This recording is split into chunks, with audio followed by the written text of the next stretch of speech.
Bienvenidas y bienvenidos. Gracias por acompañarnos esta noche a través de esta plataforma y también a los que nos sintonizan en vivo desde nuestra página de Facebook Posgrados UDB. El 24 de marzo es una fecha muy importante, no solo a nivel nacional, sino también a nivel internacional. Este día se conmemora el Día Internacional del Derecho a la Verdad en relación con las violaciones graves de los derechos humanos y de la dignidad de las víctimas. Esta fecha fue decretada por la Asamblea General de las Naciones Unidas. En dicho marco, también se conmemora el Día Nacional de Monseñor Óscar Arnulfo Romero, quien fue asesinado el 24 de marzo de 1980. Es importante recordar que él denunció activamente las violaciones de los derechos humanos de las personas más vulnerables de nuestro país. Es por ello que a través del foro titulado La dimensión política de la fe desde la perspectiva de Monseñor Romero, se abordará la relación entre fe y política, según el pensamiento del mártir San Romero de América.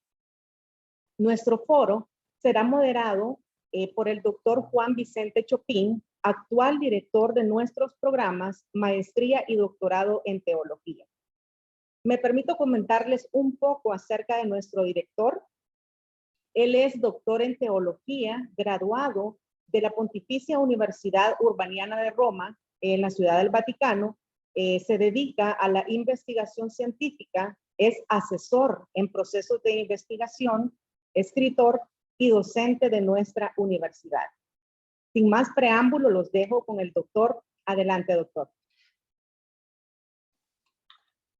Sean bienvenidos y bienvenidas a este foro que organiza la unidad de posgrados de la Universidad Don Bosco de El Salvador.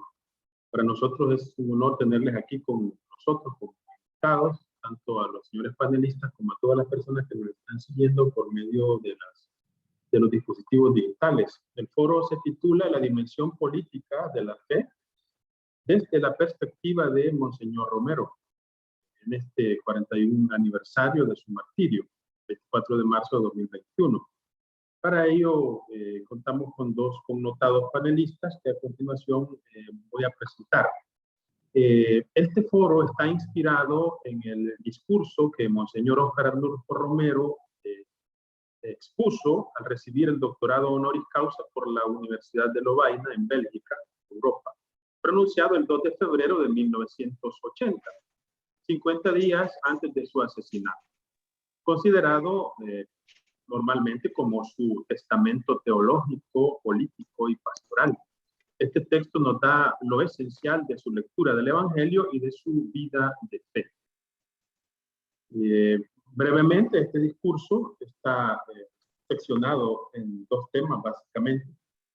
El primer tema tiene hay una pequeña introducción donde se plantea la temática de que va a tratar, cito el título del curso.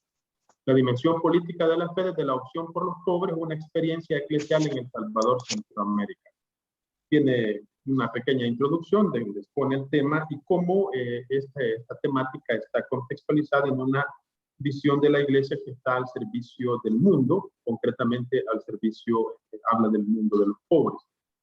El primer punto, actuación de la Iglesia de la Arquidiócesis de San Salvador, ideas principales, encarnación en el mundo de los pobres, el anuncio de la buena nueva a los pobres, compromiso en la defensa de los pobres, Iglesia perseguida por servir a los pobres y la dimensión política de la fe. Punto número 2, historización de la fe desde el mundo de los pobres, ideas principales, conciencia más clara de pecado, mayor claridad sobre la encarnación y la redención, fe más profunda en Dios y en su Cristo, y una conclusión.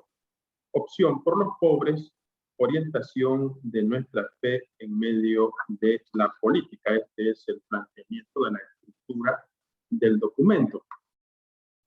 El evento está siendo transmitido por medio de Facebook en la página de Posgrados UDB y en el canal de YouTube de Posgrados UDB. Para que ustedes puedan hacer sus comentarios en el momento pues, de desarrollar el foro, es preferible que lo hagan en modo escrito. y de ser posible que nos digan desde dónde nos están escribiendo para hacernos idea nosotros del alcance que está teniendo esta transmisión. Insisto, pues que es preferible que lo hagan en modo escrito. Procedo a presentarles a nuestros panelistas. En primer lugar está con nosotros el doctor Álvaro Artiga, doctor en Ciencias Políticas por la Universidad de Salamanca, España, con maestría también en Teología Latinoamericana, cursada en la Universidad Centroamericana José Simeón Cañas de El Salvador. Él es docente del Departamento de Ciencias Políticas y Económicas de la UCA, es reconocido analista político, también es investigador y además escritor, con algún ensayo también sobre la dimensión política, la concepción de la sociedad que tiene Monseñor Romero en sus escritos, Una sociedad según el corazón de Dios. También está con nosotros el doctor Manuel Acosta, doctor en teología por la Universidad de Deusto, docente del Departamento de Teología de la Universidad Centroamericana José Simeón Cañas y también orgullosamente docente de la maestría y doctorado en teología de la Universidad Don Bosco, reconocido biblista y defensor de los derechos humanos, investigador y también escritor. También ha publicado artículos en torno a la figura de Monseñor Romero. Nos honra tenerlos con nosotros en esta institución, estimados panelistas, y queremos agradecer a todas las personas que están siguiendo este foro por diversos medios electrónicos. Gracias por su interés en la temática. Recientemente nosotros estamos percibiendo los frutos de la canonización de Monseñor Romero. Hay una gran necesidad de buscar formas de aplicación de su legado. Por favor. La metodología que vamos a utilizar es muy sencilla. Primero va a intervenir el doctor Álvaro Artiga y luego lo hará el doctor Manuel Acosta. Vamos a escuchar unas breves exposiciones. Cada uno de ellos va a intervenir y enseguida tendremos una ronda de preguntas que vamos a intentar corresponder según las posibilidades del tiempo que tengamos. Al final, pues, haremos una síntesis y esta es básicamente la metodología. Por consiguiente, en este momento concedo la palabra al distinguido doctor Álvaro Artiga para que pueda hacer su intervención. Va a tener básicamente de dos partes, pero antes de comenzar, quería precisar dos elementos que aparecen en el discurso de Monseñor Romero, titulado La dimensión política de la fe desde la opción por los pobres. Y es que en ese título hay tres términos que a mí me parecen que hay que tener claridad del asunto. En primer lugar, dice la dimensión política, ¿verdad? El problema aquí es que reduzcamos la política como la entendemos actualmente, como la actividad que llevan a cabo los políticos. Y yo tengo la impresión que en realidad, cuando aquí se habla de la dimensión política, no se habla de la dimensión en ese ámbito de acción de los políticos, sino más en el sentido de la polis griega y por lo tanto más en el sentido del orden social, ¿verdad? Y por lo tanto, digamos, es más que la política, ¿verdad? Esta es una cosa importante. La dimensión política no se reduce al ámbito de la acción de los políticos, sino que está referida al ámbito de la organización de la sociedad, ¿verdad? Al ámbito ese en el que convivimos todos, ¿verdad? La polis, la ciudad, ¿verdad? En segundo lugar, lo de la fe, ¿verdad? La fe está más bien entendida aquí como una experiencia vital, más que como unas simples ideas religiosas o teológicas, ¿verdad? Está entendida más como una experiencia, y de eso es lo que llega a hablar Monseñor Romero a Lovaina, de la experiencia de la praxis eclesial de la Arquidiócesis de San Salvador. Y en tercer lugar, en los pobres, ¿verdad? Que es un término en el que era más evidente hace 50 años hablar de los pobres en el país. Ahora, digamos, eso se ha complicado, se ha vuelto más complejo, incluso la medición de la pobreza. Hay propuestas de medición multidimensional, por ejemplo, para considerar la pobreza no solo en términos de ingresos económicos, sino de las dificultades en el acceso a educación, salud, trabajo, etcétera. ¿Verdad? Entonces, con esos tres, digamos, yo diría así, llamados o acotaciones, el segundo punto introductorio que quería hacer tiene que ver con el lugar donde se lleva a cabo la presentación de ese discurso. El discurso tiene que ver con la entrega del doctorado honoris causa por parte de la Universidad de Lovaina a Monseñor Romero. Pero, ¿qué es la Universidad de Lovaina? Esto es lo importante, me parece a mí, para entender el sentido del discurso y por qué llega Monseñor Romero a hablar de esto allá en Lovaina. La Universidad de Lovaina es una de las más antiguas de Europa, fundada en 1425, con lo cual ya se pueden imaginar cuántos años tiene. Y teólogos de esta universidad, junto con algunos obispos belgas, tuvieron mucha influencia en la elaboración de documentos del Concilio Vaticano II, ¿verdad? Documentos tales como la Lumen Gentium, la Dei Verbum y la Gaudium et Spes, que son constituciones muy importantes para la vida de la Iglesia. A este grupo se le conoció en el contexto del Concilio Vaticano II como la escuadra belga. Lo de escuadra por aquello de la escuadra azzurra, que es como se le conoce a la selección de fútbol italiana. Pues bien, a este grupo de teólogos y de obispos belgas, procedentes, algunos de ellos de la Universidad de Lovaina, se les conoce como la escuadra belga. Este grupo fue promotor de una teología y pastoral comprometida con la construcción de un mundo más humano y, por tanto, del servicio que la Iglesia podía prestar al mundo. Bien podría decirse que, y desde Lovaina, se promovió conscientemente la dimensión política de la fe cristiana. Yo creo que con ese preámbulo se entiende por qué Monseñor Romero, cuando llega a Lovaina, lo primero que dice es: yo no vengo aquí como un técnico, como un teólogo, y mucho menos vengo como un político, aunque vengo a hablar de fe y de política. Lo que traigo es la experiencia de la arquidiócesis, una experiencia que se ha alimentado ciertamente de unas ideas que nacieron en Lovaina. Y yo veo entonces la entrega del doctorado honoris causa en cierta forma. Bueno, en mi lectura un poco así, no tiene por qué ser exactamente de esta forma, pero a mí me parece que tiene sentido, o por lo menos me lo imagino, que es como efectivamente el acto de graduación, ¿verdad? Un acto universitario de graduación, donde el graduando ha satisfecho, digamos, a sus evaluadores, y en este caso lo que estaría en juego es que las ideas que aquellos belgas y otros promovieron en el Concilio Vaticano fueron puestas en práctica en nuestro continente y específicamente en la arquidiócesis de San Salvador. Y es esa puesta en práctica la que estaría dando los méritos para que se le diera el doctorado honoris causa a Monseñor Romero. Bien, el discurso tiene ciertamente dos partes. No voy a hacer un análisis del discurso, pero es importante entender la lógica que hay detrás del discurso, ¿verdad? Esa lógica es un movimiento dialéctico, si queremos utilizar esta palabra.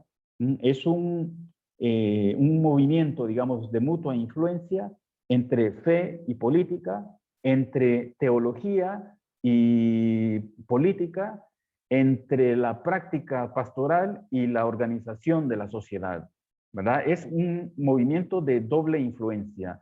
La fe tiene un influjo sobre, la fe entendida como experiencia de vida y como práctica, tiene un influjo en la sociedad, ¿verdad? Para bien o para mal, decía Monseñor Romero, ¿verdad? Siempre ha sido así. Y entonces el problema no es si tiene un influjo o no tiene un influjo, sino cuál es la calidad de ese influjo. Si ese influjo está más en la dirección del proyecto de Dios o no. Y ahí es donde se juega entonces el tema de la dimensión política. Y entonces el discurso está armado como de dos partes, decía. Uno, en donde Monseñor Romero cuenta la praxis eclesial de la arquidiócesis de San Salvador, y un segundo momento es el de cómo esa praxis ha tenido repercusiones sobre la comprensión de las verdades teológicas, ¿verdad? Entonces, ese es el movimiento que me interesa que podamos ver. Primero, pues, se parte de unas ideas. Esto es una cosa que hay que, diría yo, tener presente. La práctica eclesial expresa unas ideas previas que se tienen, ¿verdad? La práctica, yo diría, pues, cómo vive la gente su fe a nivel parroquial, ¿verdad? Esa forma de vivir su fe, la celebración, la forma como se celebran los sacramentos, la misma forma como un sacerdote, que es el que preside estas celebraciones, la forma como las preside, en eso expresa ciertas ideas previas. Ideas que podrían ser anteriores incluso al Vaticano II, y que aunque haya habido Vaticano II, la práctica sigue siendo pues una práctica tridentina, ¿verdad? Proveniente de la Contrarreforma. Entonces, la forma como se celebra los sacramentos, la forma como se organiza la vida en las parroquias, eso que en términos más cotidianos, ¿verdad? La planificación de una pastoral tiene implícitas unas ideas, ¿verdad? Unas ideas, en el caso del discurso de Monseñor Romero, lo que va a decir es, bueno, les voy a contar cuál ha sido la práctica de nuestra arquidiócesis, y esa práctica se puede resumir en varios puntos. Primero, es una práctica encarnada en el mundo de los pobres, ¿verdad? Esto obedece, digamos, al giro que se da en el Concilio Vaticano por parte de la Iglesia, de ya no estar de espalda simbólicamente en el acto litúrgico, estar de espalda al pueblo, el sacerdote dándole la espalda al pueblo. El concilio provoca el giro, digo yo, no el giro constantiniano, ni el giro copernicano, pero yo creo que el giro del Vaticano II, ¿verdad? Es un darse vuelta y ponerse frente al pueblo, simbólicamente, ¿verdad?, en la celebración eucarística. Pero ahí se está expresando la nueva relación entre la Iglesia y el mundo. Entonces, Monseñor Romero va y habla de esa relación, cómo la arquidiócesis ha tenido que encarnarse en los problemas, ha tenido que encarnarse en la historia de nuestro país, ha tenido que tomar en serio ese misterio de la encarnación, pero no es una encarnación en abstracto, ¿verdad? Sino que es una encarnación en las necesidades de los pobres, en los sufrimientos de los pobres. Es una encarnación que va configurando una iglesia nueva, si quieren, como decía Leonardo Boff, en una eclesiogénesis, ¿verdad? Una iglesia nueva está naciendo con esta práctica que está inspirada, repito, en unas ideas, ¿verdad? Está expresando unas ciertas ideas. Esa encarnación ha implicado tomar en serio las necesidades de los pobres, y por eso hay un anuncio, una buena noticia para los pobres. ¿Ah? Los pobres no están condenados ni en voluntad de Dios a que vivan sufriendo en este mundo. Dios lo que quiere es que los pobres vivan. Dios lo que quiere es que la sociedad se organice de tal manera que los bienes que son producidos por todos sean compartidos entre todos, dada su igual dignidad de seres humanos y hijos de Dios, ¿verdad? Eso es lo que va llevando poco a poco a la arquidiócesis a un compromiso cada vez más fuerte en defensa de los pobres. Ven, aquí hay unas ideas que están desembocando en un tipo de práctica eclesial, y eso es lo interesante, porque Monseñor Romero entonces llega a contar esta práctica sabiendo de que ha sido resultado, digamos, de las ideas que los belgas llevan al Concilio Vaticano II. El compromiso con los pobres, con la defensa de los pobres, es un compromiso firme que tiene consecuencias en la misma iglesia. Si los pobres son perseguidos, ¿verdad?, y la iglesia se pone en defensa de los pobres, entonces la iglesia sufre la suerte de los pobres. La iglesia es perseguida. Por servir a los pobres, la iglesia es perseguida. Esto nos debería llevar en una reflexión posterior, valga el comercial, estoy trabajando en ello, en yo diría la eclesiología que hay en Monseñor Romero, el pensamiento eclesiológico de él. Hay una idea de iglesia que él incluso llamó la verdadera iglesia de Jesucristo, justamente porque no toda expresión eclesial tiene este compromiso con los pobres, tiene este compromiso con la defensa de las necesidades de los pobres, y en general diría, en cuanto a la dimensión política de la praxis eclesial, hay incluso contradicciones según sea la parte de la iglesia que estemos considerando. Y por eso, Monseñor Romero, muchísimas veces, no les puedo decir si más de 50, pero son muchísimas veces que utiliza la expresión la verdadera iglesia de Jesucristo. Y tiene que ver con eso, ¿verdad? Con una iglesia que se está encarnando, que se ha encarnado y encarnándose se va construyendo, ¿verdad? Entonces, lo que él llega a mostrar a Lovaina es como el producto de esa práctica.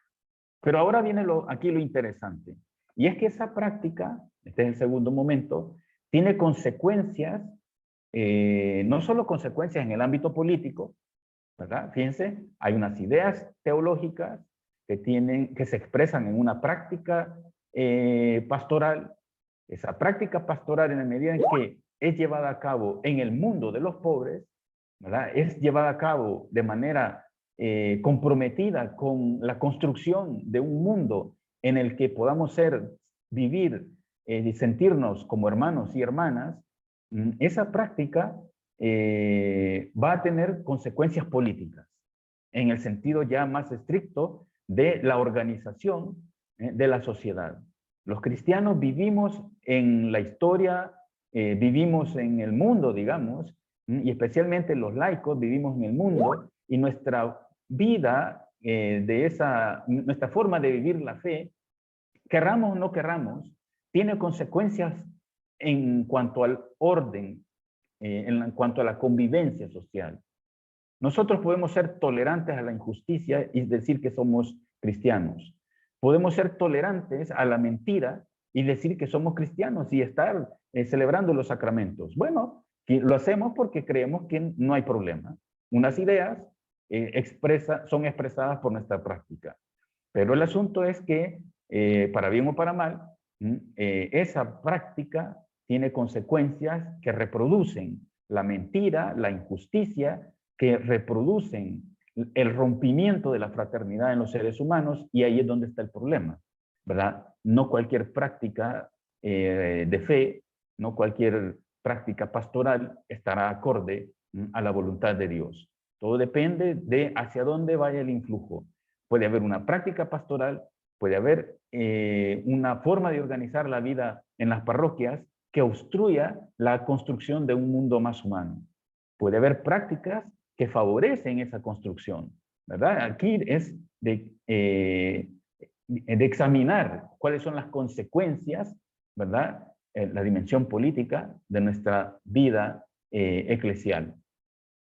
Entonces, decía, el segundo momento tiene que ver con que, además de las consecuencias que puede tener esta práctica, porque yo como cristiano entonces me involucro en la política ya partidista, en la política de las organizaciones que buscan transformar la sociedad o reproducir una estructura que favorece a una minoría a costa de la mayoría, ¿verdad? Esa práctica también tiene consecuencias en la forma como entendemos las ideas religiosas, la forma como entendemos a la teología. Ese es el segundo momento del discurso de Monseñor Romero. Es que esta práctica que ha llevado la arquidiócesis ha tenido consecuencias en la manera como los agentes de pastoral, comenzando por el obispo hasta el último celebrador de la palabra, entiende, por ejemplo, qué significa el pecado. Ahora tenemos una conciencia más clara del pecado. Sí, ya sabíamos que el pecado mata, ya sabíamos que el pecado produce muerte. El asunto es que ahora la estamos viviendo de cerca y estamos entendiendo que esto no es una cuestión puramente subjetiva, sino que está objetivada y diariamente está operando sobre los seres humanos, especialmente sobre los pobres, ¿verdad? Tenemos una conciencia más clara de lo que es el pecado. Ahora tenemos una conciencia más clara de que la muerte que se produce en el país es consecuencia de que el pecado reina en el país.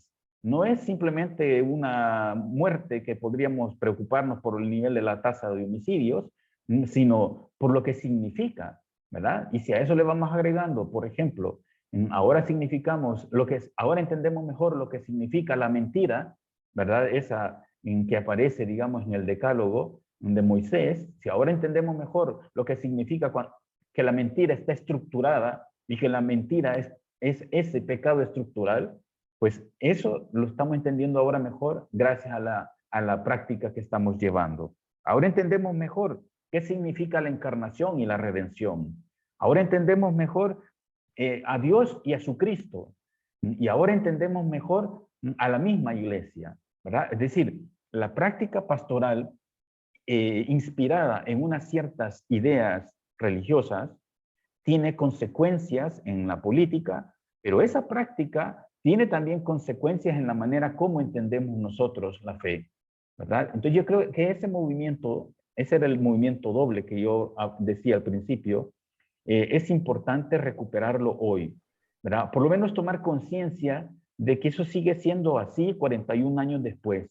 La práctica pastoral de la iglesia salvadoreña, tanto en su dimensión jerárquica como de pueblo de Dios, ¿verdad? Esa práctica está teniendo consecuencias actuales en la reproducción del pecado, ese que mató a Monseñor Romero, ese que mató a Jesucristo, ese en que está contra Dios y ese que nosotros, pueblo de Dios, diríamos señor Romero, tenemos que erradicar, ¿verdad? No hay una verdadera iglesia, diríamos señor Romero, una verdadera iglesia de Jesucristo, si esta iglesia no lucha por erradicar, dice tres cosas. Es lo mismo, pero lo dice de tres maneras diferentes. Por erradicar el imperio de la iniquidad, por erradicar el imperio de Satanás y por erradicar el imperio del mal, ¿verdad? Utiliza esos tres términos que son profundamente religiosos para decirnos si nosotros, si nuestra práctica eclesial, si nuestra práctica pastoral no está orientada a erradicar eso que se dice fácilmente todos los domingos en las celebraciones eucarísticas y todos los días donde haya una celebración eucarística, no soy yo un presbítero para hablar de estas cosas, pero como lo escucho, ¿verdad? Y es bien fácil decirlo, ¿verdad? Este es el Cordero de Dios que quita el pecado del mundo. Si eso lo hiciéramos realidad, entonces experimentaríamos directamente lo que queremos decir con la dimensión política de la fe, ¿verdad? Podemos hacer especulaciones, pero es la práctica concreta, la lucha por erradicar el pecado del mundo, a eso vino Jesús, ¿verdad? Y la iglesia, cuerpo de Cristo en la historia, para continuar haciendo lo que Jesús hizo, tendría que erradicar, luchar por erradicar el pecado que está estructurado en nuestra sociedad. Yo creo que lo voy dejando por ahí, ¿verdad? Para darle también oportunidad al Padre Manuel, ¿verdad? Tendrá también algunas ideas que compartirle. Muchas gracias, doctor Álvaro Artiga, por esta intervención que nos ha hecho y también por el respeto del tiempo que nos hace. Siempre pues estamos puntualizando algunas ideas que él ha remarcado. En primer lugar, no reducir el concepto de lo político a lo estrictamente partidista, sino que verlo en la dimensión de la polis griega. Y justamente Monseñor Romero es asesinado en la polis. Eso es muy interesante. Y eso le da un sentido, pues, y durante la Eucaristía ahí se conjuntan los sacros, vamos a decir, con lo profano, en cierto modo, utilizando dos categorías tradicionales. Y además, consecuencias sociopolíticas y en la fe, y cómo la práctica de fe puede también tener influencia en lo sociopolítico. Concretamente, esta idea que nos ha mencionado, erradicar el imperio de la iniquidad, el imperio de Satanás y el imperio del mal. Tiene la palabra el doctor Manuel Acosta, por favor. Muy buenas noches para usted, Álvaro, y para usted, Juan Vicente. Muy buenas noches, hermanos y hermanas que nos escuchan a través de esta pantalla. Un gran saludo para todas las comunidades que se han conectado a este foro. Yo titulo mi presentación de la siguiente manera: la dimensión política de la fe, una mirada teológica sobre la realidad actual del país. La dimensión política de la fe, según Óscar Arnulfo, es historizar la fe en los contextos actuales desde la óptica de la opción preferencial por los pobres. A partir de este principio, quiero hacer una lectura desde el Evangelio de Jesús y desde el discurso del santo sobre la realidad actual. Quiero ser modesto, porque algunas cosas que diré necesitarán más ponderación, pero no por eso dejan de ser relevantes. Asimismo, la lectura que voy a hacer es de un salvadoreño de a pie, que ama a su pueblo, que admira las cosas buenas que suceden en la política, pero que toma distancia en aquellas que no coinciden con el proyecto de Jesús, quien dijo que todos somos hermanos. 1. El Evangelio de Jesucristo, la inspiración de la dimensión política de la fe en el cristiano. Marcos 13, 5, 6, 21, 22.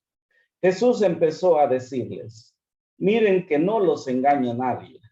Vendrán muchos usurpando mi nombre y diciendo yo soy, y engañarán a muchos.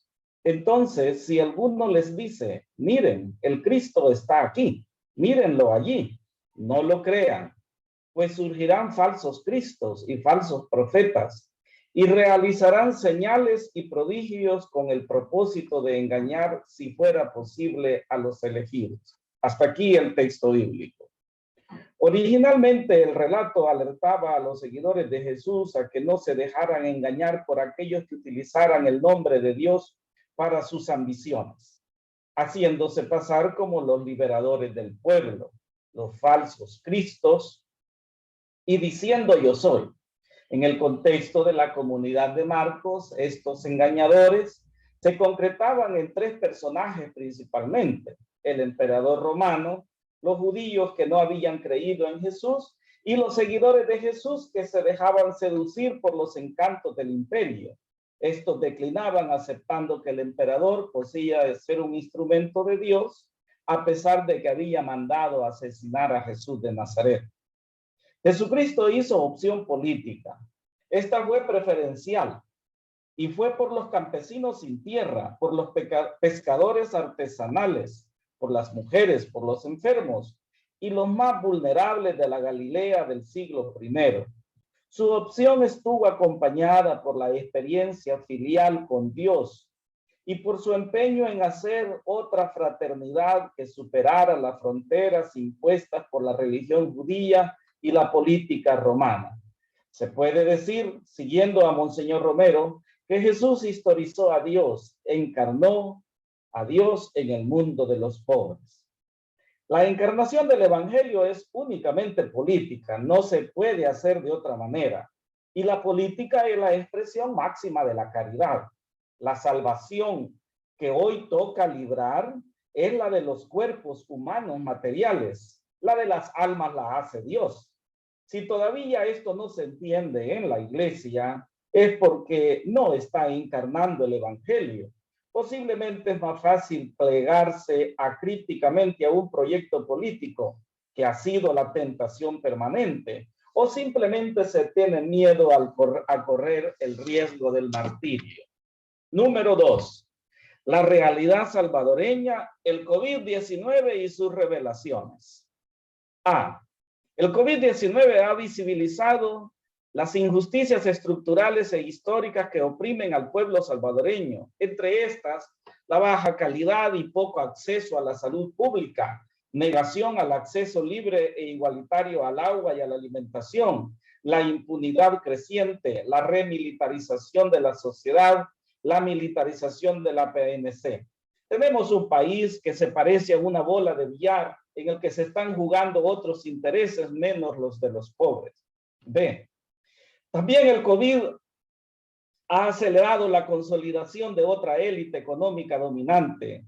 El modus operandi de esta élite sigue siendo el mismo de siempre: ejercer la dictadura del dinero, no dar cuentas de los fondos públicos y contar con la protección de la Fuerza Armada como garante del gran capital.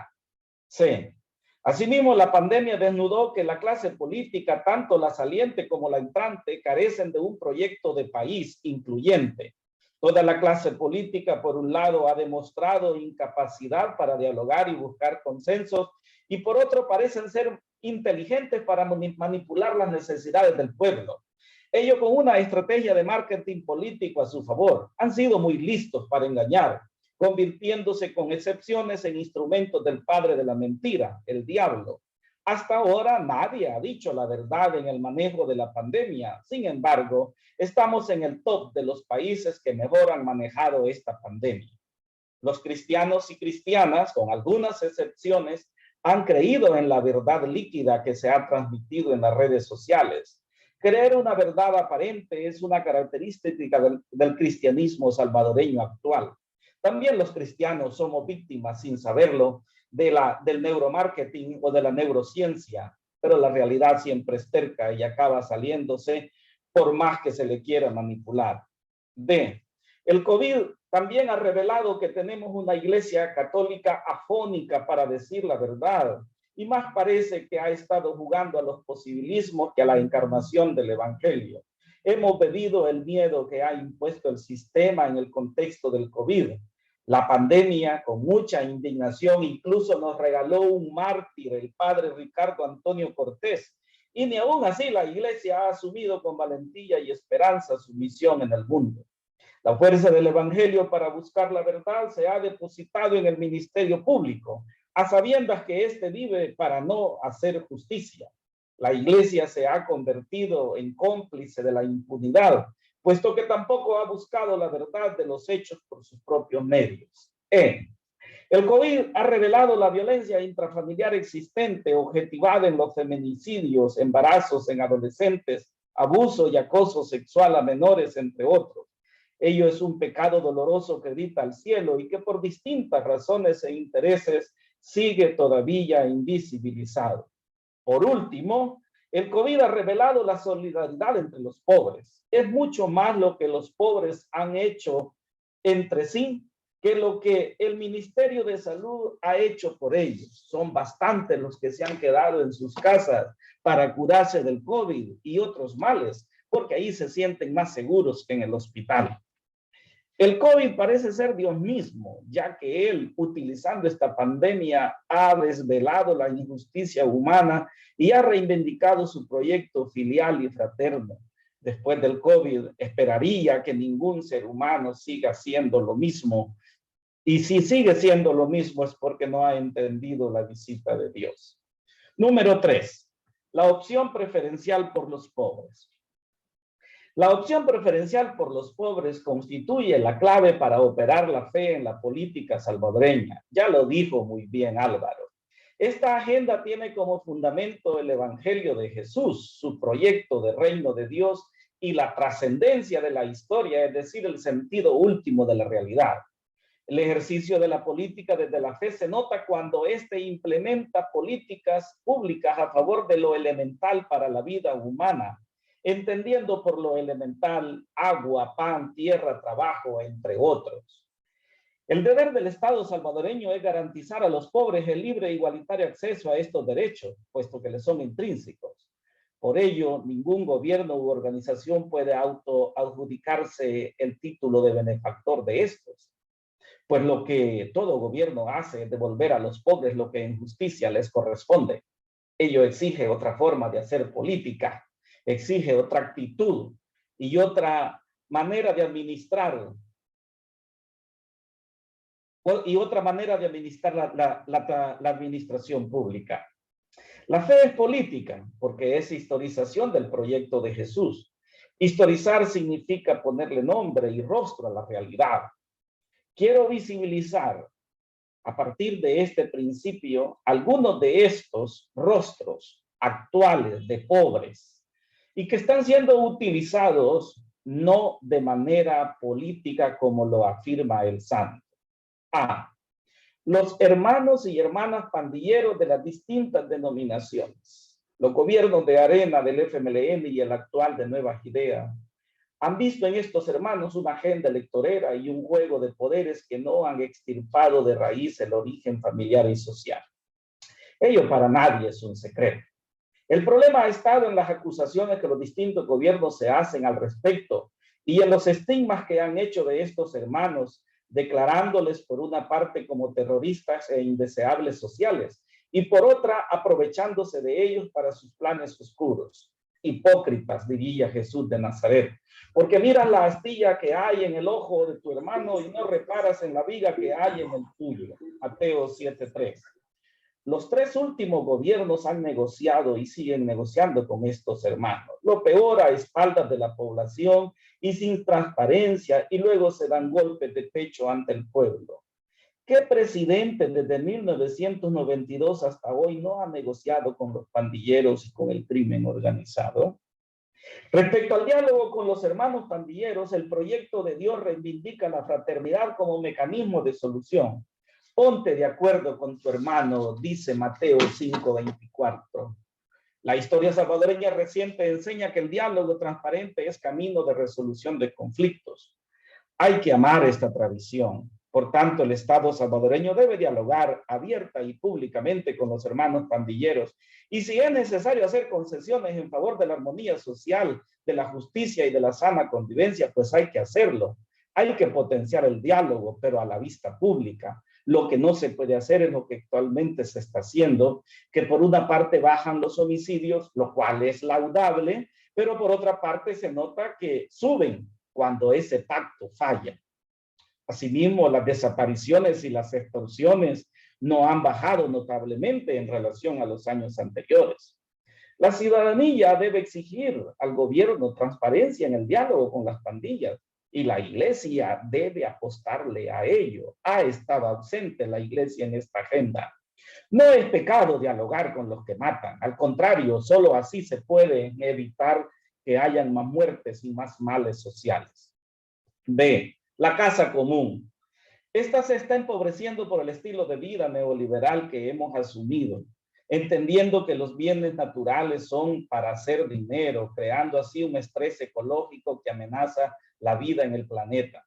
La fe bíblica sostiene que la tierra es de Dios y que los seres humanos somos administradores, mas no explotadores. Cuidar de manera responsable la casa común es el cambio que debe dar la política actual, porque lo que le pase al planeta nos pasará a todos. Sin embargo, los proyectos del Valle del Ángel, la no aprobación general de la ley de aguas y la falta de una política pública a favor del cuidado integral del medio ambiente dice lo contrario. Esta violencia contra la casa común que la estamos haciendo a diario nos matará antes que la violencia organizada. Pero parar esta violencia está en manos de todos. Solo el COVID lo ha hecho por un momento, puesto que nos encerró y así descansó la naturaleza de nosotros. C. Los familiares de víctimas tanto de desaparición forzada como de los crímenes de lesa humanidad. Tengo en mente el Mozote, el Zumpul, Rutilio, Monseñor Romero, Roque Dalton, entre otros. Los desaparecidos en este país tienen rostro, nombre, partida de nacimiento. Los familiares deben enfrentarse a 3 muertes de sus seres queridos: la física, la invisibilidad social y la negación a la verdad. Este es un sufrimiento que únicamente se resarcirá cuando el Estado ponga en marcha una política pública de memoria histórica y de reconciliación nacional de manera decidida, no a cuentagotas. Este rostro concreto de pobre dice que el país de donde venimos ha sido injusto, y si el que tenemos y el que queremos hacer quiere dejar de ser injusto, lo hará solo cuando haga una opción real y transparente por la justicia, la verdad y la reconciliación. Todos los gobiernos, desde 1977 hasta hoy, han negado el acceso a la justicia a los familiares desaparecidos. ¿Cómo puede seguir el país adelante sin reconocer esta verdad? Todos somos responsables de la historia, aunque hayamos nacido hoy. Parafraseando las palabras de San Romero, estos 3 rostros históricos de pobre que he citado son el pueblo crucificado. Estos rostros dicen qué es El Salvador y cuál es el servicio que toda institución estatal debe dar a ellos. A la Iglesia Católica, estos 3 rostros le conminan lo poco o nada que se les ha acompañado en sus luchas. Número 4. Líneas de acción. A. la paz social. En las elecciones del 28 de febrero de este año, el pueblo decidió dar el poder de conducir y legislar el país al partido Nuevas Ideas, el del presidente Bukele.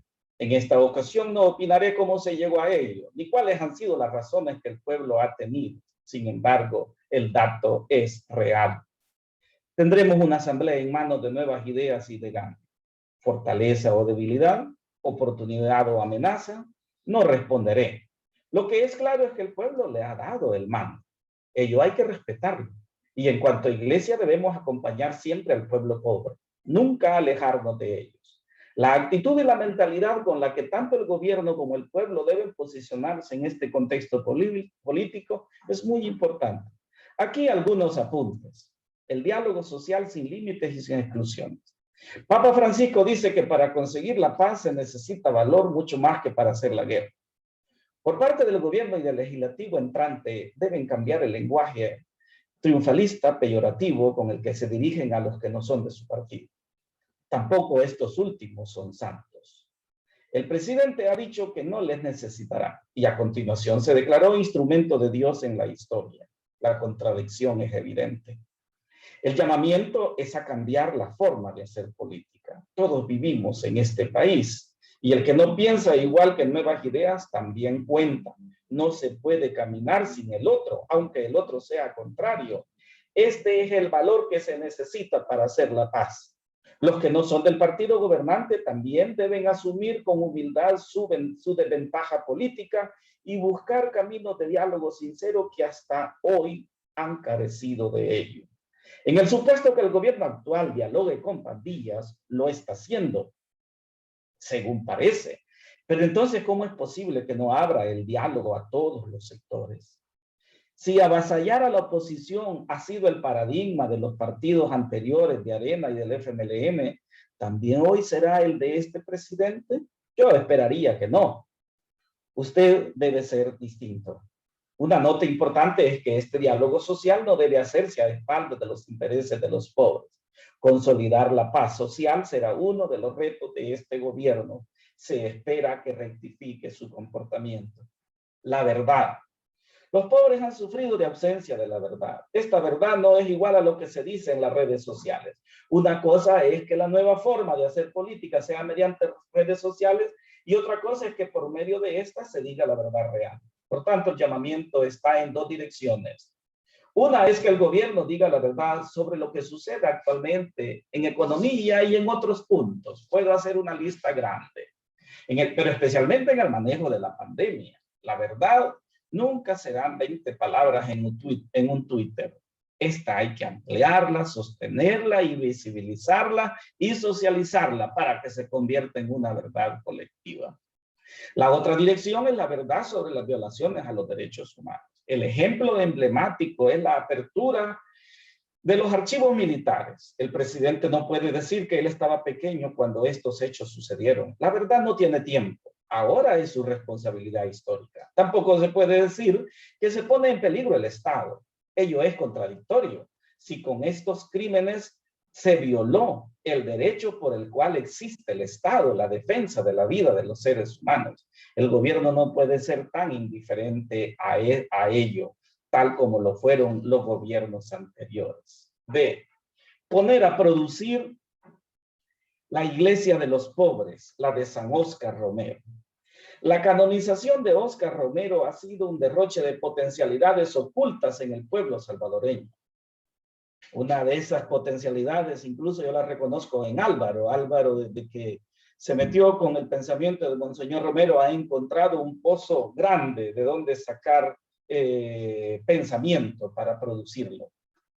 Pero no ha sido así al interior de lo eclesiástico, donde se está consolidando la institucionalización de la devoción y se hace de él un santo inocuo y milagrero.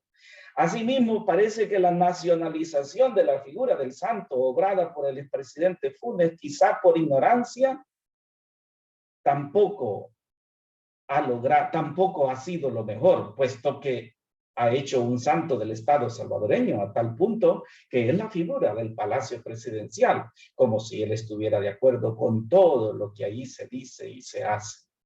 Ello ha conducido a que la figura de Romero y su opción preferencial por los pobres se convierta en un hecho del pasado, así como también su figura ha llevado a consolidar un palacio presidencial que no ha querido llegar a la verdad de su asesinato. Hasta ahora no se ha mostrado voluntad política a 41 años después de juzgar este asesinato. Al menos Arena nunca lo consideró figura de su gobierno, aunque tiene la misión de reconocer que el fundador de su partido lo mandó a matar. Estas agendas siguen pendientes. La Iglesia Católica hace cosas importantes. El arzobispo ha escrito su cuarta carta pastoral, en la que pide reformas legales a los derechos humanos negados hasta hoy. Sin embargo, no han logrado los hermanos obispos hacer operativa la opción preferencial por los pobres. Los obispos parecen tener afonía profética para hablar a favor de estos, asumir su causa y convertirlos en sujetos de salvación. No estamos pidiendo grandes cosas a los señores obispos, simplemente pedimos que se acerquen un poco más a la figura que era Óscar Arnulfo Romero. Pueden hacerlo y todos vamos a apoyarlos.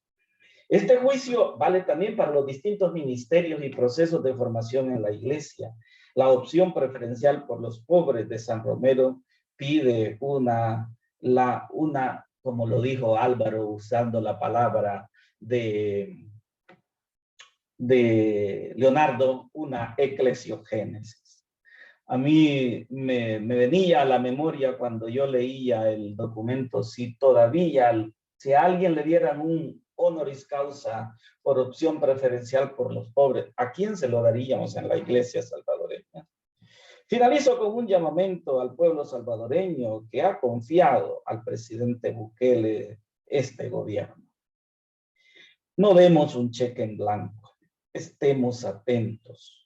No nos conformemos con dádivas clientelistas y tampoco se puede ser tan superficial diciendo que todos los gobiernos han robado y que al menos este era algo de lo que roba.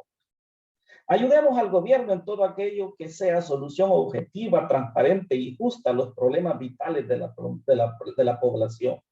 Promovamos la cultura de la paz con justicia entre iguales. No aprobemos el paradigma gubernamental de eliminar al contrario. Rechacemos la cultura violenta, el empleo de las redes sociales para insultar y ridiculizar. No admitamos la impunidad y la falta de transparencia en el manejo de los fondos del Estado. Si el pueblo ha depositado la esperanza en este gobierno, acompañemos al pueblo pobre en su justa demanda.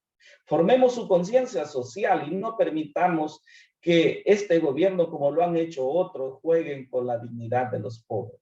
Que el ejemplo de San Óscar Arnulfo anime nuestra santidad política. Muchas gracias a todos por escucharnos. Muchas gracias, Álvaro. Muchas gracias, Juan Vicente. Muchas gracias al doctor Manuel Acosta por esta intensa exposición que nos ha hecho.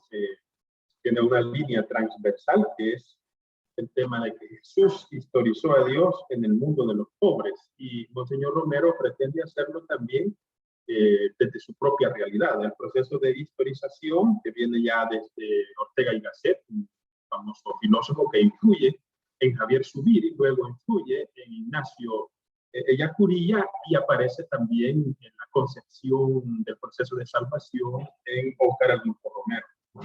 Esta frase interesante del discurso, que la política es expresión máxima de la caridad, pues es verdaderamente sorprendente, y como decía el doctor Artiga, es desconcertante no porque efectivamente lo sea, sino por el modo como erróneamente se ha comprendido hasta la actualidad. El doctor Acosta nos ha hecho pasajes muy sentidos para la realidad salvadoreña, la dictadura del dinero, del que también habló nuestro pastor, los rostros específicos del pueblo crucificado, pandillero, la casa común, la ecología, muertos y desaparecidos. Y propone ya en la línea final de su discurso, pues, el proyecto de una paz social en el contexto político actual, así como está configurado. Y llega a una frase paradigmática, acuña, como es propio de este doctor, la afonía profética aplicada, pues, a una parte de la jerarquía católica. Voy a hacer preguntas, doctor Álvaro Artiga, hay una aquí que me parece que usted nos puede ayudar a configurar. Este giro, a ver si logro ubicar, dice, Gabriel, para todos, ¿verdad? Me gustaría saber si ese giro de fe política planteada por el Vaticano II y encarnada en la práctica eclesial de Monseñor Romero no es una vivificación del mesianismo político. Y también hay otra pregunta, ¿no? Dispositivo que tengo aquí que va en la misma línea. Cuando el presidente actual hace alusión a Dios en su discurso, no estamos hablando allí de mesianismo político. Miren, estaba recordando yo algunas monedas romanas, ¿verdad? Donde la inscripción dice, por ejemplo, Divino César, ¿verdad? O algunas otras denominaciones de emperadores que fueron divinizados, fueron convertidos en Dios. Bueno, de hecho César era considerado, ¿verdad?, hijo de Dios. Así que creo que es una constante en la historia esto de querer tener participar de la divinidad de Dios. Creo que esa es la tentación también del capítulo 3 del Génesis, ¿verdad? Querer ser como dioses. Y cuanto más poder político se tiene, como se nota, digamos, en que lo que yo digo, así, ¿verdad? Mi palabra se hace realidad, entonces yo me parezco a Dios. Ahora, como decíamos, Señor, para bien o para mal, de todas maneras, las ideas que tengamos de Dios y la práctica que nosotros llevemos a cabo tendrá un influjo, para bien o para mal.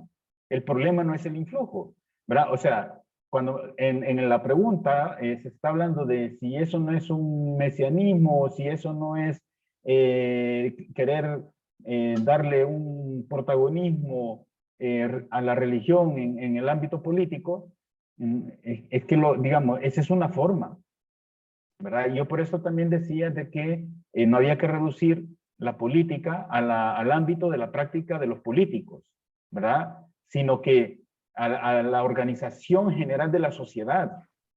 Y esa se juega en las relaciones cara a cara que llevamos a cabo todos los días con los que interactuamos. Porque en esas relaciones reproducimos el orden, reproducimos la polis, ¿verdad? Y en ese orden es que también se pueden producir las transformaciones, ¿verdad? Quererlas transformar desde arriba, digamos, como que fuéramos dioses, también es un problema, ¿verdad? Entonces yo creo que no es el tema de, bueno, miren, entonces es la mezcla, ¿verdad? De lo divino, y entonces la iglesia tiene que jugar un papel así como en la antigüedad, ¿verdad? Digamos, la unión de la iglesia con el poder político. Yo creo que no ese es el tema. Yo creo que aquí, y creo que Monseñor Romero lo tuvo muy claro al insistir, ¿verdad? En que no se trata de hacer de la política una política de carácter religiosa, ¿verdad? No es para defender los intereses de la organización religiosa lo que debe prevalecer en la política, sino los bautizados, sean estos ministros o no, tenemos por vivir en sociedad, ¿verdad? Nos enfrentamos con que si esa sociedad respeta al otro, si esa sociedad permite que las personas vivan y vivan dignamente o no, ¿verdad? Entonces yo creo que no es tanto como querer que la iglesia tenga un rol, y de hecho Monseñor Romero también criticó a los laicos cuando están esperando a ver qué dice el obispo, a ver qué dice el párroco, para ver qué hacemos nosotros. Para Monseñor Romero estaba claro, el párroco, el sacerdote, el obispo tiene su lugar, ¿verdad? Y él no puede, y tiene que aceptar como pastor que en su grey ahí hay de todo color y de todo sabor. No puede tomar opción. Pero entre los laicos, ese es el tema, ¿verdad? De que pueden haber las diferencias y es más bien la invitación a participar inspirado, digamos, en un proyecto, en este caso, pues un proyecto de base cristiana, ciertamente, ¿verdad? Porque estamos en esa tradición, pero que hunde sus raíces en lo más profundamente humano, Entonces yo creo que ese es el sentido de la encarnación, ¿verdad? Es reconocer que en nuestra historia, en nuestras realidades terrestres, ahí se juega en realidad el cumplimiento o no de la voluntad de Dios. Muchas gracias, doctor Artiga, por su intervención, por su respuesta. Gracias a todas las personas que nos están sintonizando por las distintas redes, dispositivos digitales que tenemos de Estados Unidos, de Honduras, de distintos países nos están sintonizando. Quiero abundar en este tema.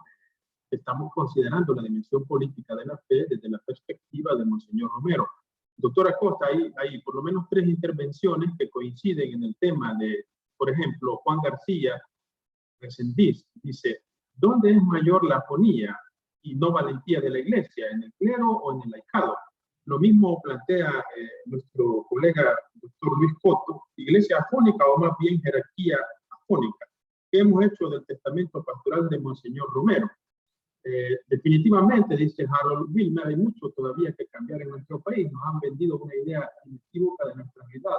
San Romero fue un gran precursor para presentar estos cambios, pero han silenciado su voz. ¿Cuál es su planteamiento? ¿Puede abundar más en este punto? A ver, cuando yo hablo de afonía, quiere decir que no es que no tiene voz, ¿verdad? Es que la tiene escasa. Afonía no es estar mudo. Entonces, significa que la voz no la tiene completa. ¿Qué quiero decir con esto? Primero que sí, en el episcopado hay afonía. También en el presbiterado hay afonía. Y también en el laicado hay afonía. Hay experiencias proféticas de algunos grupos contextuales. Voy a decir, por ejemplo, algunos. En temas de acompañamiento pastoral a los pandilleros, son pocas las parroquias que se han apuntado a ello. No ha habido una línea pastoral y son los pobres, son pobres. No son hermanitas de la caridad, sí, porque tienen una cultura violenta, sí, pero son pobres. Son víctimas de un sistema. Lo mismo con los temas de abuso sexual.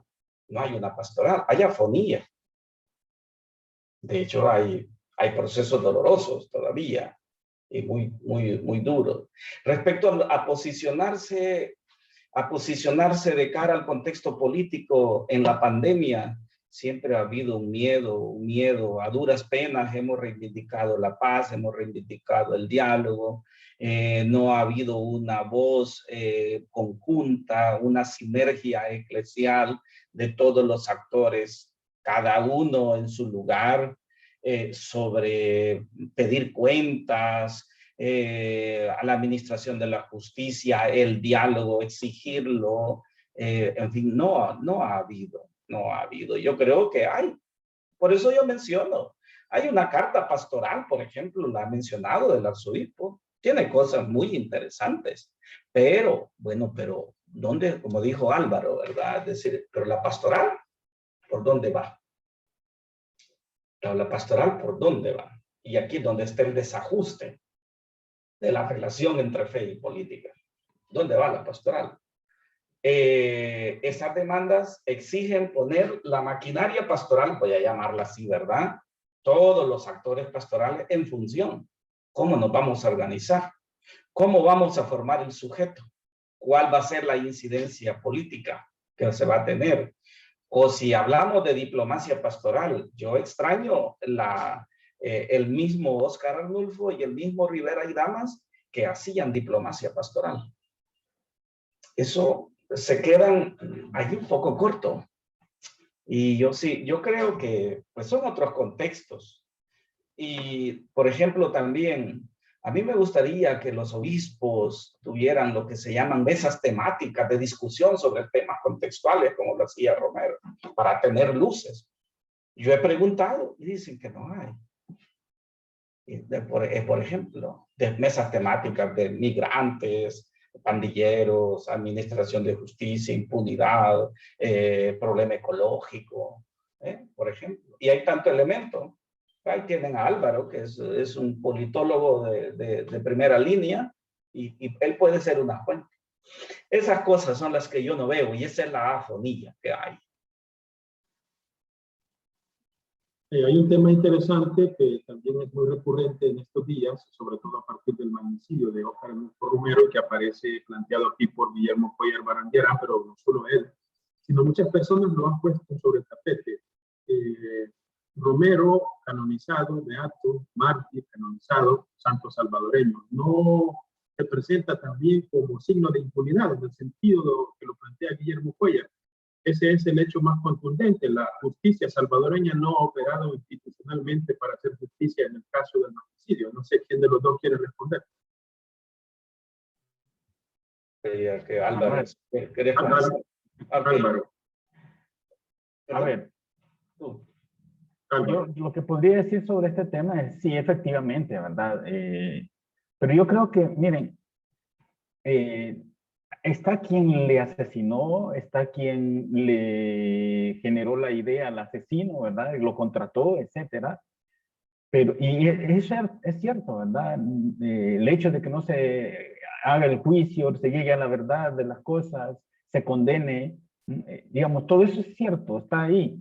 Pero también es cierto, aprovecho, digamos, esa pregunta, por el tema de que si caemos en la cuenta de que han pasado 40 años, yo diría 51 años, si nos vamos hasta 1970, cuando es ordenado obispo Monseñor Romero. Es decir, lo que quiero mostrar es que hay una generación que está saliendo de la escena. ¿Ah? Y entonces, lo peor que puede ocurrir no solo es que lo hayan matado así, ¿verdad? Sino porque, digamos, su muerte es muerte a consecuencia de la vida que él llevó, ¿verdad?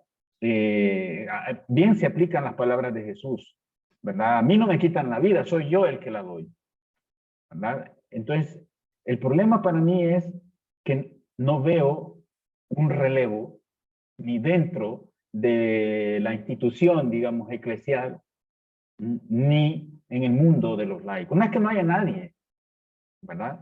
Pero solo quiero decir, un poco jugando con lo que pasó también con el movimiento de Jesús.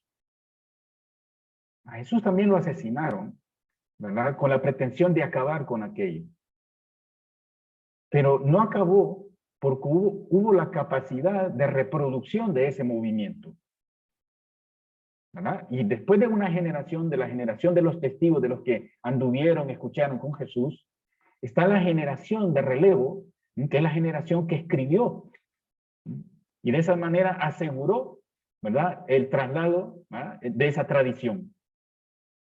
Yo ahí veo la ausencia en este momento yo, ¿verdad? Y entonces eso también es una forma de acabar con el legado de Monseñor y permitir justamente que el legado sea simplemente el culto. Yo creo que hace falta la transmisión de las experiencias de quienes vivieron a una generación más joven para que esto sirva. Yo creo que eso es algo que, digamos, tenemos que hacer. Aquello que no se quede en una palabra, en una frase, ¿verdad? Si me matan, bueno, que también puede ser del periodista, ¿verdad? Si me matan, resucitaré en el pueblo.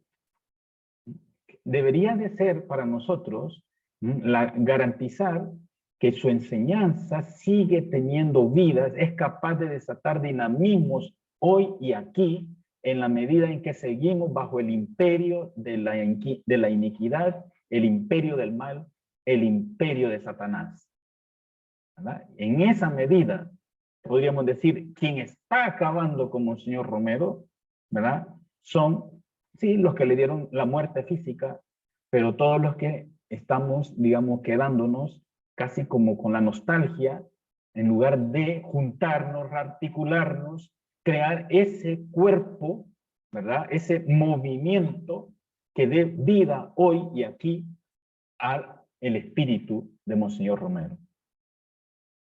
Muchas gracias, Álvaro.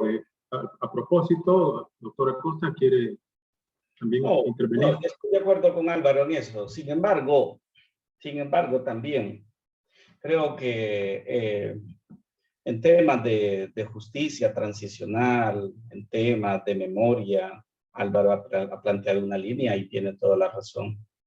Pero pienso que hay una obligación de hacer visible lo que se hizo con Romero, aunque ya lo sabemos.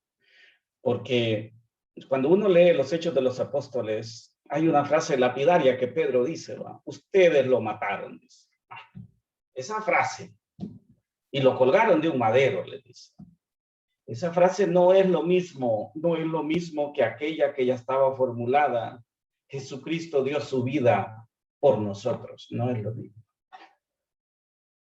No es lo mismo.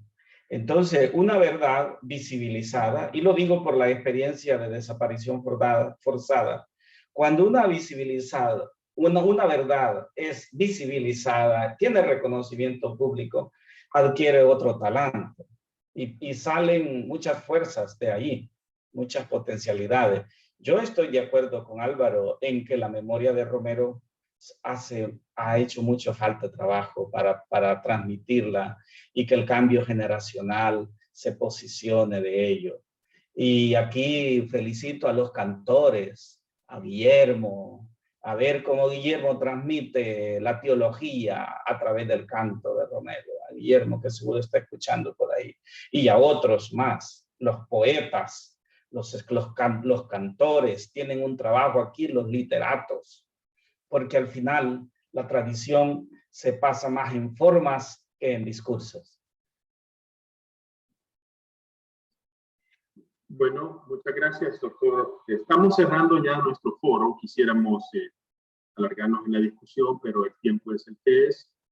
Creo que ha sido un encuentro muy provechoso, sobre todo leyendo yo pues, entre líneas en los cursos que hemos estado considerando la necesidad no solamente de admirar al santo, no solo apreciarlo afectivamente, sino pasar ya a lo efectivo, es decir, a un movimiento más estructurado en el tiempo y en la historia, a lo cual todos estamos llamados. Quiero dar la palabra brevemente a cada uno de los panelistas para que haga un cierre en una visión pues, sintética de su intervención. Álvaro, por favor. Bien, entonces yo sí terminaría pues con el final del Evangelio de Marcos, ¿verdad? No el añadido, sino que aquello de lo verán, vayan y díganle a sus discípulos, ¿verdad? Que lo verán allá en Galilea, ¿verdad? Allá se les va a aparecer. Y la Galilea, para mí, es más que el lugar físico, es el lugar social desde donde comenzó Jesús su movimiento, digamos, su trabajo por construir una sociedad de hermanos y hermanas. Entonces yo creo que esa tarea de volver a Galilea, solo que no la primera generación no va a volver a Galilea, ¿verdad? Lo que necesitamos es una segunda generación que haga de nuevo las cosas, ¿verdad? Pero que no las haga igual porque no puede ser, ¿verdad? Pero que encarne en las nuevas circunstancias, ¿no? Lo que Monseñor Romero hacía, es decir, que practique, ¿verdad? Ese sería como para terminar, la tarea de practicar la dimensión política de nuestra fe en las nuevas circunstancias, en el contexto que se nos abre en este momento al país. Doctora Acosta. Sí, el Papa Francisco ha llamado a una conversión, ¿verdad? Pastoral. Y Aparecida habla de que hay que sacar las estructuras caducas que hay en la iglesia. Óscar Arnulfo Romero es una llamada a poner al día la iglesia. No le tengamos miedo. Hay que cambiar la forma de estar en el mundo. Pero también hay que tener una mirada de bondad. Los cristianos que creemos en Jesús de Nazaret y que seguimos el ejemplo de Romero en lo más poco que podemos hacer. Yo creo que debemos también tener una mirada no al estilo de los políticos, como Álvaro nos ha dicho, de los que hacen política, de los que militan en partidos. sino una mirada de otra manera. Y una mirada fraterna. Yo creo que, a ver, por eso yo insistía, el presidente actual tiene un reto muy grande, que es rehacer la reconciliación en este país, pero de esa manera como va, no se puede. Romero, siempre cuando uno lee allí, en ese discurso, lo que tiene Romero es un gran amor por este pueblo, pero un amor entrañable, en el que nadie sobra, ni nadie le es indiferente. Eso hace falta. Y yo creo que los cristianos debemos de trabajar en función de ello. Y otra cosa es que es cierto que en este momento pueden haber muchas esperanzas para bastante gente en El Salvador. Y también, pero estas muchas esperanzas pueden convertirse en bastante frustración. No apartarnos del pueblo pobre será una cosa muy importante en todo lo que viene. Nunca. Y hacer cada vez más operativa esta opción preferencial por los pobres, sabiendo que nosotros no tenemos la última palabra, pero lo poco que podemos hacer por eso, no lo dejemos de hacer. Quiero agradecer en esta ocasión a cada uno de ustedes aquí presentes. En primer lugar, a los señores panelistas, al doctor Álvaro Arquila y al doctor Manuel Acosta por sus intervenciones en este foro. Agradecimientos también al personal de la Universidad Don Bosco que ha hecho posible la transmisión del evento, a Patricia López, Cindy Díaz, Jocelyn Lizama, Mario Hernández, Iván Rivas y Lorena Cortés. Agradecimientos a todas las personas que han participado del evento a través de los dispositivos digitales en varias partes del mundo. Pueden ver la transmisión por medio de Facebook en la página de Posgrados UDB y en el canal de YouTube de Posgrados UDB. Quiero decirles también que el doctor Manuel Acosta ha dado la disponibilidad de dar por escrito su intervención. Por consiguiente, podremos contar con ella. Quiero finalizar leyéndoles un fragmento del texto último que ha sido publicado respecto de la memoria de Monseñor Romero, romereando por Chalatenango, que está pasando allí, de Monseñor Osvaldo Escobar Aguilar, obispo de Chalatenango. Quiero finalizar leyéndoles un breve fragmento de la introducción. Leo textualmente. Romero ha sido el primer obispo mártir canonizado del Concilio Vaticano II. Su persona es mundialmente conocida no solo entre los católicos, sino entre todos los que luchan por las transformaciones sociales y se encuentran comprometidos en la lucha por los derechos humanos y la dignificación de la persona.